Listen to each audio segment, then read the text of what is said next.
Welcome back everyone. Welcome to civil services study. Test number 477 लगाते हैं UPSC civil services prelims के लिए। Focus करेंगे मॉडर्न हिस्ट्री के प्रश्नों पर, इम्पोर्टेंट है तो चलिए स्टार्ट करते हैं। तो क्वेश्चन नंबर 1 है, आज डेट है 29 जुलाई 2020।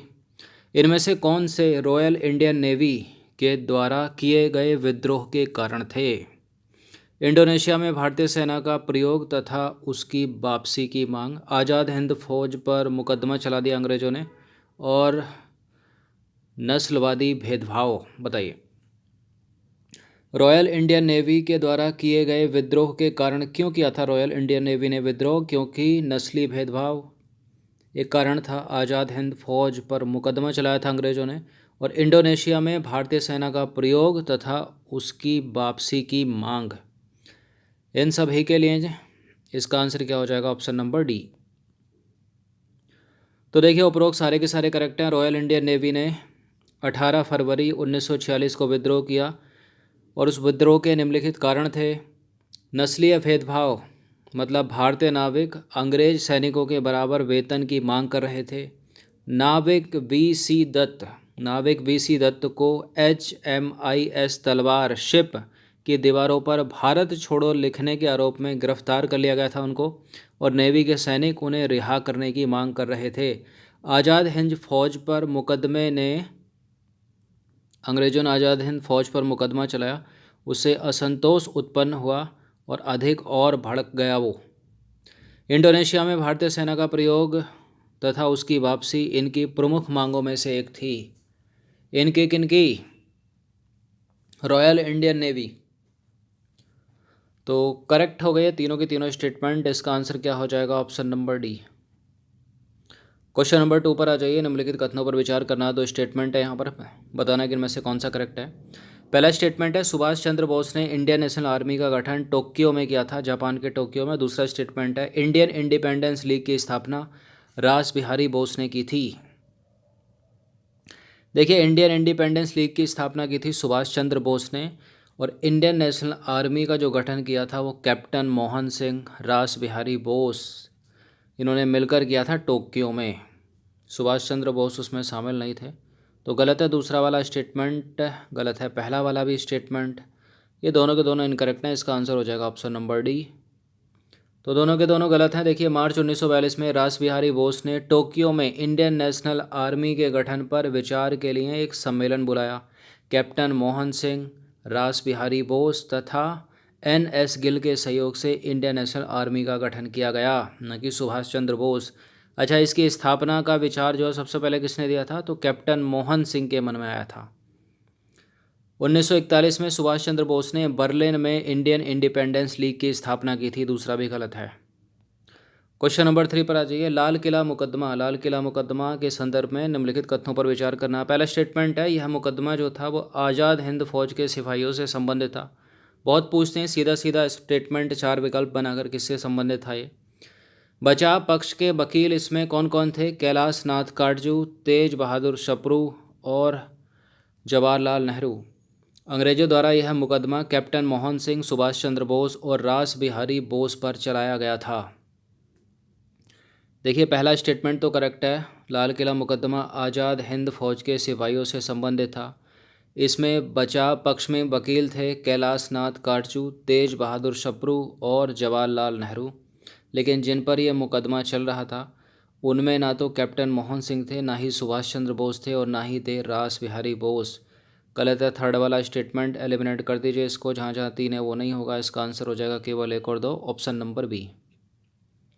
तो देखिए, यह मुकदमा जिन क्रांतिकारियों पर चल रहा था, जिन सिपाहियों पर चल रहा था, उनके नाम थे गुरुबख्श सिंह, प्रेम सहगल, शाहनवाज।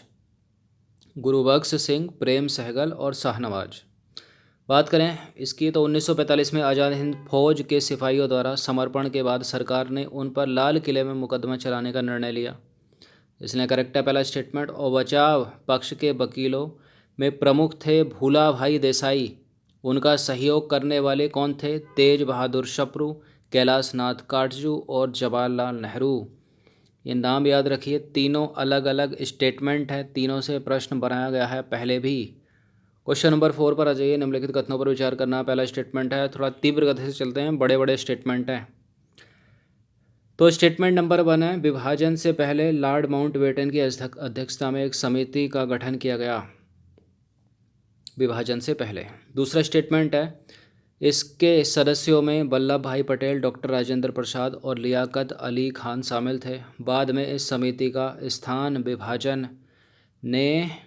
स्थान परिषद ने जो है, बाद में इस समिति का जो स्थान है वो विभाजन परिषद ने ले लिया। बताइए, विभाजन से पहले लॉर्ड माउंटबेटन की अध्यक्षता में एक समिति का गठन किया गया। लॉर्ड माउंटबेटन की अध्यक्षता में किया गया या फिर बेबल की अध्यक्षता में किया गया? देखिए, लॉर्ड माउंटबेटन की अध्यक्षता में तो किया गया। भारत के विभाजन का कारण यही बनी। सीधे सीधे पूछ लेते हैं कि निम्नलिखित में से कौन सी योजना भारत के विभाजन का कारण बनी। उसका उत्तर है लॉर्ड माउंटबेटन योजना। तो सारे के सारे करेक्ट हैं। भारत विभाजन से पूर्व लॉर्ड माउंटबेटन की अध्यक्षता में एक विभाजन समिति का गठन किया गया था। इसके सदस्यों में वल्लभ भाई पटेल थे, डॉक्टर राजेंद्र प्रसाद थे, लियाकत अली खान थे और अब्दुल रब निस्तार शामिल थे। उल्लेखनीय है कि बाद में इस समिति का जो स्थान है वो विभाजन परिषद ने ले लिया, जिसमें कांग्रेस का प्रतिनिधित्व डॉक्टर राजेंद्र प्रसाद, वल्लभ भाई पटेल ने किया तथा सी राजगोपालाचारी को वैकल्पिक सदस्य के रूप में नियुक्त किया गया था। क्वेश्चन नंबर 5 पर आ जाइए। भारतीय स्वतंत्रता अधिनियम 1947 के संदर्भ में निम्नलिखित में से कौन सा कथन सही है? पहला स्टेटमेंट है, यह जो अधिनियम था इसमें भारत और पाकिस्तान को अलग राष्ट्र की स्वीकृति दे दी गई। रजवाड़ों को अपनी मर्जी से, चाहे वो पाकिस्तान में रहें या भारत में रहें, शामिल करने की छूट दे दी गई उनको। प्रत्येक राज्य के लिए एक एक गवर्नर जनरल की नियुक्ति का प्रावधान किया गया। बिल्कुल ये करेक्ट है, तीनों के तीनों स्टेटमेंट। इसका आंसर हो जाएगा ऑप्शन नंबर डी। तो देखिए, उपरोक्त सारे के सारे सही हो गए। माउंटबेटन योजना के आधार पर ब्रिटिश संसद ने 18 जुलाई 1947 को भारतीय स्वतंत्रता अधिनियम 1947 पास किया। इसके निम्नलिखित उपबंध थे। पहला उपबंध है, 15 अगस्त 1947 को भारत में भारत या पाकिस्तान नामक दो डोमेनियन की स्थापना होगी। पाकिस्तान के राज्य क्षेत्र में पूर्वी बंगाल, पश्चिमी पंजाब, सिंध और उत्तर पश्चिम सीमांत प्रांत सम्मिलित होंगे। पूर्वी बंगाल प्रांत में असम का सिलहट जिला भी सम्मिलित होगा। रजवाड़ों को भारत या पाकिस्तान किसी में भी शामिल होने की छूट प्रदान की गई। इस अधिनियम द्वारा भारत के राज्य सचिव का पद समाप्त कर दिया गया और प्रत्येक राज्य के लिए एक एक गवर्नर जनरल की नियुक्ति होगी, ऐसा इसमें कहा गया। क्वेश्चन नंबर 6 पर आ जाइए। कांग्रेस के संदर्भ में निम्नलिखित कथनों में से कौन सा कथन सही है? कांग्रेस मुसलमानों को स्वतंत्रता आंदोलन में सम्मिलित करने में विफल रही। कांग्रेस अंग्रेजों को भारत छोड़ने के लिए बाध्य करने में सफल रही, किंतु वह सांप्रदायिक रूप से राष्ट्र का एकीकरण नहीं कर पाई। विभाजन के समय में कांग्रेस नेताओं का मत सकारात्मक था। सकारात्मक था, नकारात्मक था?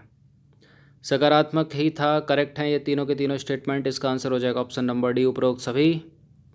तो देखिए, कांग्रेस मुसलमानों को स्वतंत्र आंदोलन में सम्मिलित करने में विफल रही। यद्यपि कांग्रेस अंग्रेजों को भारत छोड़ने के लिए बाध्य करने में सफल रही, किंतु वह सांप्रदायिक रूप से राष्ट्र का एकीकरण नहीं कर पाई। विभाजन के संबंध में कांग्रेसी नेताओं का मत सकारात्मक था। जैसे नेहरू ने कहा, एक बार अंग्रेजों के भारत से चले जाने पर हिंदू मुस्लिम एकता पुनः स्थापित हो जाएगी तथा संयुक्त भारत का निर्माण हो जाएगा। ऐसी सोच थी उनकी, जो गलत साबित हुई। क्वेश्चन नंबर 7 पर आ जाइए। भारत में साम्राज्यवाद के पतन के प्रमुख कारण थे। कौन कौन से कारण थे इनमें? रूस की क्रांति भी एक कारण था। ब्रिटेन में साम्राज्यवाद का विरोध भी एक कारण था। भारत में असहयोग आंदोलन की शुरुआत भी एक कारण था और ब्रिटेन में साम्राज्यवाद का विरोध भी एक कारण थे। तो दो बार हो गया क्या? चलिए, प्रिंटिंग मिस्टेक हो गई है, दोनों करेक्ट कर देते हैं। फिलहाल सारे के सारे करेक्ट हैं। इसका आंसर हो जाएगा ऑप्शन नंबर डी, 1 2 3। बाकी एक्सप्लेनेशन में देखेंगे। तो देखिए, उपरोक्त सभी कारण भारत में साम्राज्यवाद के पतन के लिए उत्तरदायी थे। देखिए, प्रथम विश्व युद्ध के बाद यद्यपि ब्रिटेन के साम्राज्यवादी प्रभुत्व का विस्तार हुआ, लेकिन विरोध में विभिन्न शक्तियां अपना सिर उठाने लगीं। खुद ब्रिटेन में साम्राज्यवाद का विरोध होने लगा था। तत्पश्चात विश्व के अन्य भागों में होने वाली कुछ घटनाओं ने भी साम्राज्यवाद विरोधी भावनाओं को प्रोत्साहित किया। इंग्लैंड में श्रमिक दल के उदय और भारत में असहयोग आंदोलन तथा चीन में कोमिंतांग आंदोलन की सफलता और 1917 में रूस की क्रांति ने साम्राज्यवाद पर जो है करारा प्रहार किया। तो ये सारे के सारे कारण थे भारत में साम्राज्यवाद के पतन के। क्वेश्चन नंबर 8 पर आ जाइए। 1943 के अकाल से सर्वाधिक प्रभावित होने वाले क्षेत्र निम्नलिखित में से कौन थे? कौन सा अकाल? भुखमरी का अकाल। पहला ऑप्शन है तामलुक, डायमंड हार्बर, ढाका और नोआखाली। तो देखिए 1943 के अकाल से सर्वाधिक प्रभावित होने वाले क्षेत्रों में बंगाल के क्षेत्र थे। ये तामलुक था, डायमंड हार्बर था, ढाका था, नोआखाली। तो सारे के सारे हैं। DS का आंसर 1 2 3 4। तो 1943 के अकाल से सर्वाधिक प्रभावित क्षेत्र पश्चिम बंगाल का क्षेत्र था, जिसमें तामलुक, डायमंड हार्बर, ढाका, नोआखाली आदि सम्मिलित थे। यह मानव निर्मित अकाल था जिसमें 15 से 30 लाख लोग मारे गए। अधिकतर लोग महामारी के कारण और भुखमरी और कुपोषण से मरे थे, भूख से। महामारी कौन सी फैली थी? मलेरिया हुआ था, हैजा हुआ था, चेचक हुआ था, और बाकी कुपोषण और भूख से चले गए। इस अकाल के निम्नलिखित उत्तरदायी कारण थे, वो कौन कौन से थे? युद्ध प्रसार एवं युद्ध के खर्च के कारण खाद्यान्नों की आपूर्ति बंद हो गई। बर्मा तथा दक्षिण पूर्व एशिया से चावल का आयात बंद हो गया। राहत कार्य विलंब से प्रारंभ हुए तथा वे पर्याप्त नहीं थे। इन सभी कारणों से दुर्भिक्ष की भयंकरता बढ़ गई थी। क्वेश्चन नंबर 9 पर आ जाइए। 1946 के चुनाव के संदर्भ में निम्नलिखित में से कौन सा स्टेटमेंट जो है वो गलत है? ये सब प्रश्न मोस्ट इम्पॉर्टेंट है। 1946 का चुनाव हो जाए या फिर 1943 में जो भुखमरी का अकाल आ जाए, बहुत प्रश्न बनते हैं इनसे। तो देखिए पहला स्टेटमेंट है मुस्लिम लीग को 50% से भी कम मुस्लिम वोट मिले थे। मुस्लिम लीग को बंगाल और सिंध में बहुमत मिला। उत्तर पश्चिम सीमांत प्रांत में कांग्रेस को बहुमत मिला और केंद्रीय व्यवस्थापिका की 102 सीटों में से 57 सीटों पर कांग्रेस विजयी रही। कौन सा स्टेटमेंट गलत है 1946 के चुनावों के संदर्भ में? देखिए केंद्रीय व्यवस्थापिका की 102 सीटों में से 57 सीटें कांग्रेस जीत गई, सही है वाला। उत्तर पश्चिम सीमांत प्रांत में कांग्रेस को बहुमत मिला, ये भी करेक्ट है। मुस्लिम लीग को बंगाल और सिंध में बहुमत मिला था, ये भी सही है। मुस्लिम लीग को 50% से भी कम मुस्लिम वोट मिले थे, ये गलत है। पहला वाला स्टेटमेंट जो है वो गलत है, क्योंकि 1946 के चुनावों में कांग्रेस को जहां 91% गैर मुस्लिम वोट मिले, वहीं मुस्लिम लीग को 86.6% मुस्लिम वोट मिले थे। ऐसा नहीं है 50% से भी कम मिले थे। क्वेश्चन नंबर 10 पर आ जाइए। अंतिम प्रश्न है ये। क्लीमेंट एटली के घोषणा पत्र के संबंध में निम्नलिखित कथनों में से कौन सा कथन असत्य है? पहला स्टेटमेंट है इस घोषणा पत्र के तहत एटली ने कहा कि 30 जून 1948 तक अंग्रेज भारत छोड़ देंगे। एटली की घोषणा में पाकिस्तान के निर्माण का भाव निहित था। इस घोषणा पत्र के बाद मुस्लिम लीग ने भारत के बंटवारे का ख्याल जो है वो त्याग दिया और इस घोषणा पत्र में क्रिप्स प्रस्तावों के समर्थन का तत्व जो है वो निहित था। कोई एक पक्का इसमें इनकरेक्ट होगा, क्योंकि इसमें कोई ऐसा स्टेटमेंट तो है नहीं उपरोक्त में से कोई नहीं। तो इसमें जो स्टेटमेंट गलत है वो है ऑप्शन नंबर सी। क्लीमेंट एटली के घोषणा पत्र के बाद मुस्लिम लीग ने भारत के बंटवारे का जो ख्याल है वो त्यागा नहीं, बल्कि इस चीज़ को और बढ़ा दिया। तो देखिए क्लीमेंट एटली के घोषणा पत्र के बाद मुस्लिम लीग ने भारत के बंटवारे को लेकर आंदोलन तेज कर दिया था। उसने असम, पंजाब और पश्चिमी सीमांत प्रांत में खूनी संघर्ष करवाए, बहुत लड़ाइयाँ हुई, बहुत लोग मारे गए। इस घोषणा पत्र के तहत एटली ने कहा कि 30 जून 1948 तक अंग्रेज जो है भारत छोड़ देंगे और एटली की घोषणा में पाकिस्तान के निर्माण का भाव निहित था। साथ ही यह घोषणा राज्यों के बाल्कनीकरण और क्रिप्स प्रस्तावों के समर्थन का आभास दे रही थी। तो ये मॉडर्न हिस्ट्री के 10 प्रश्न थे इंपॉर्टेंट, अच्छे से इसका रिवीजन कर लीजिएगा। अब जो है एक नया पैटर्न फॉलो हो रहा है, उसमें क्या कंटिन्यूसली अलग अलग हम सब्जेक्ट पे फोकस करेंगे। जैसे इससे पहले एक टेस्ट आया था इसका इंडियन पॉलिटी का,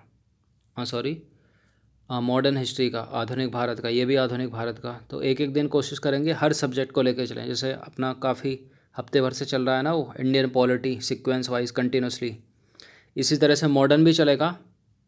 और जैसे मॉडर्न कवर होता है या मॉडर्न के बीच में स्टार्ट कर देंगे मेडाइवल को और एंशिएंट को भी। और बाकी इकोनॉमिक्स तो चल ही रही है। चलिए, और साइंस का टेस्ट भी आ जाता है बीच बीच में। आपका बस ये काम है अच्छे से इनका रिवीजन करते रहना, इससे बाहर कुछ नहीं आने वाला, सब कुछ यहीं पे मिल जाएगा। बाकी करंट भी डेली आ ही रहा, एक आध दिन का गैप हो जाता है। चलिए, धन्यवाद।